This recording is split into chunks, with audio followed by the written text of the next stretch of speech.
In the UK, 80% of our peatlands are damaged. Globally, 25% of peatlands have been destroyed. Damaged peatlands, damaged and disappearing habitats, declining and disappearing wildlife. In the carbon landscape, we want to reverse this decline. In this presentation, we'll go through why peatlands are important, what lives on a peat bog, how to conserve peat bogs, and what sort of things our volunteers get up to on a peat bog. I'm Steve, and I'm the Carbon Landscape Project Support Officer. So let's start with what is a peatland. According to dictionary.com, a peatland is an extensive tract of land where peat has formed. Peat is a special kind of soil. Peatlands are also known as mosslands, bogs and mires, and I will be using all of these terms interchangeably throughout this presentation. There are three main types of bogs in the northwest. Lowland raised bogs, like Pest Furlong Moss over in Warrington. Valley bogs, like Highfield Moss. And upland raised bogs, like Winter Hill over in Bolton. In the carbon landscape, we mainly work on lowland raised peat bogs. Bogs were formed back at the end of the last ice age, when the glaciers that were retreating northwards gouged out these bowl-like holes in the ground. These filled with vegetation, but became waterlogged, leading to colonisation by sphagnum mosses and the formation of peat. The nature of the way peat forms means that bogs are usually dome-shaped. Around 97% of local mosslands have been lost due to draining for agriculture, extraction for horticulture, overgrazing and burning, and changes in water levels. With the growth of the population of Manchester and Liverpool during the Industrial Revolution, farming was very important to provide food for all the new people. So the night soil, which was the waste from the toilets and the household fires, were taken from the city and used to fertilise the mossland sites, so the farms could use the land. Systems of drains were put in, taking the water away quickly, leading to the degradation of the peat mass. Peat is very good at holding water, yet nutrient poor. Because of its water holding qualities, it is used in commercial composts and as a growing medium. When extraction to make these composts became mechanised, huge swathes of mosslands were decimated, transformed from wildlife-rich, diverse habitats into black deserts. The process of putting too much livestock on a single patch of land meant that everything on that land was then eaten by the livestock. This is overgrazing. Burning is where, after a grouse shoot, often for grouse shooting, the removal of places to hide so the grouse can be shot more easily for sport. Due to development, diversion of watercourses and of course drainage, peatlands have suffered a loss of water, meaning that their rare plants and wildlife have also suffered. So why is it important to conserve peatlands? Well, peatlands are a great carbon store.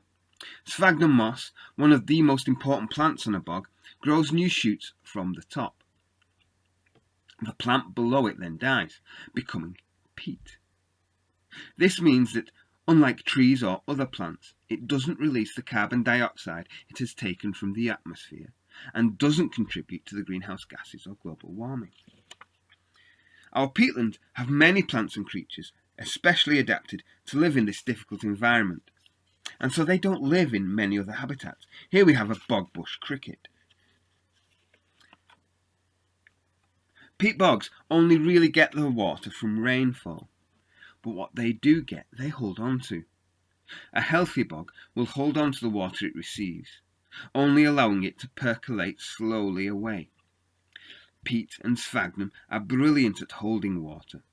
Sphagnum moss can hold up to 20 times its own weight in water. If peat dries up, sphagnum killed off or stripped, it becomes incredibly watertight, so any rainwater will then just run off.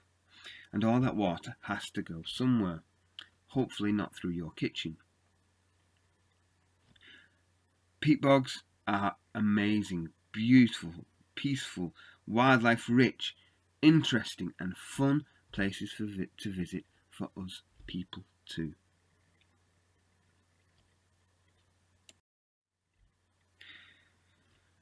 There are lots of wildlife that thrive on healthy peatlands, like birds like this snipe, mammals like this water vole, different kinds of plants and grasses like cotton grass, insects like this black darter dragonfly, and other plants like sphagnum moss and cranberry that you can also see in this picture. Some of the important species are the large heath butterfly. Locally this is extinct. However, in the carbon landscape we are working to reintroduce this butterfly into its native Manchester. Common lizards, sundews, a carnivorous plant that evolved to get its nutrients from insects because it couldn't get it from the peat. Birds like the curlew and mammals like the brown hare. So what can you do to help? The jobs needed to get a mossland back to health are many and varied. One of the most important jobs that our volunteers do is scrub clearance. Silver birch, a pioneer woodland species, meaning it lays down a leaf litter layer which puts nutrients into the soil, ready for other trees and plants to follow, meaning the peatland will then eventually become a woodland if we leave it unchecked. Species like silver birch also like to drink, so they will also compromise the water table of a bog. This all means that the silver birch and all the other scrub has to go. Our volunteers also put in bunding. Bunding is basically an embankment or causeway. We put them in to re-wet areas to create a higher and more stable water level, and it reduces the cracking of peat. Bunding basically stops water from escaping, allowing the peat to get waterlogged again and mosses and other peatland plants to get a foothold once more. Our volunteers raise the water level of bogs because a wet bog is a good bog. By blocking drains, smashing clay pipes, filling the drainage ditches, creating bog pools and using plastic piling to stop water escaping, we keep the peat wet and allow bog species to flourish. Surveying peatlands is very useful to get an understanding of the species living there and also to monitor the impacts of our restoration efforts. The Carbon Landscape Project is working with Greater Manchester Ecology Unit to carry out a number of surveys on our sites. For example, water vole surveys, dragonfly and damselfly surveys, and all kinds of bird surveys. In the carbon landscape, we take safety very seriously. So as a carbon landscape volunteer, you're going to need protection. We provide things like gloves to protect your hands from splinters, thorns, blisters, and of course cuts. Steel toe cap wellies. Wellies because peat bogs get wet. These protect your feet from drop logs, drop tools, etc. They also protect your ankles on the challenging terrain, and they keep your feet dry. Waders, because peat bogs get wet. Just like wellies, but you can go a bit deeper. We prefer leg waders. Leg waders go up to the tops of your thighs. Chest waders, on the other hand, go to your chest. However, if leg waders fill with water, you lose your waders. If chest waders fill with water, we lose you. If you have a qualification with herbicides to use near water, you will also need the suit, face mask, face shield, gloves, and of course wellies, because peatlands get wet. Sorts of tools you'll be using, like loppers and bow saws for the scrub clearance, scrub removal. You can also use a piling hammer. We use this to put in the plastic piling. You may also use a GPS unit. Firstly, so that you know where you are. Bogs are easy to lose track of yourself on, with few identifying features. But they're also good to know where you're putting things like ditch blocks.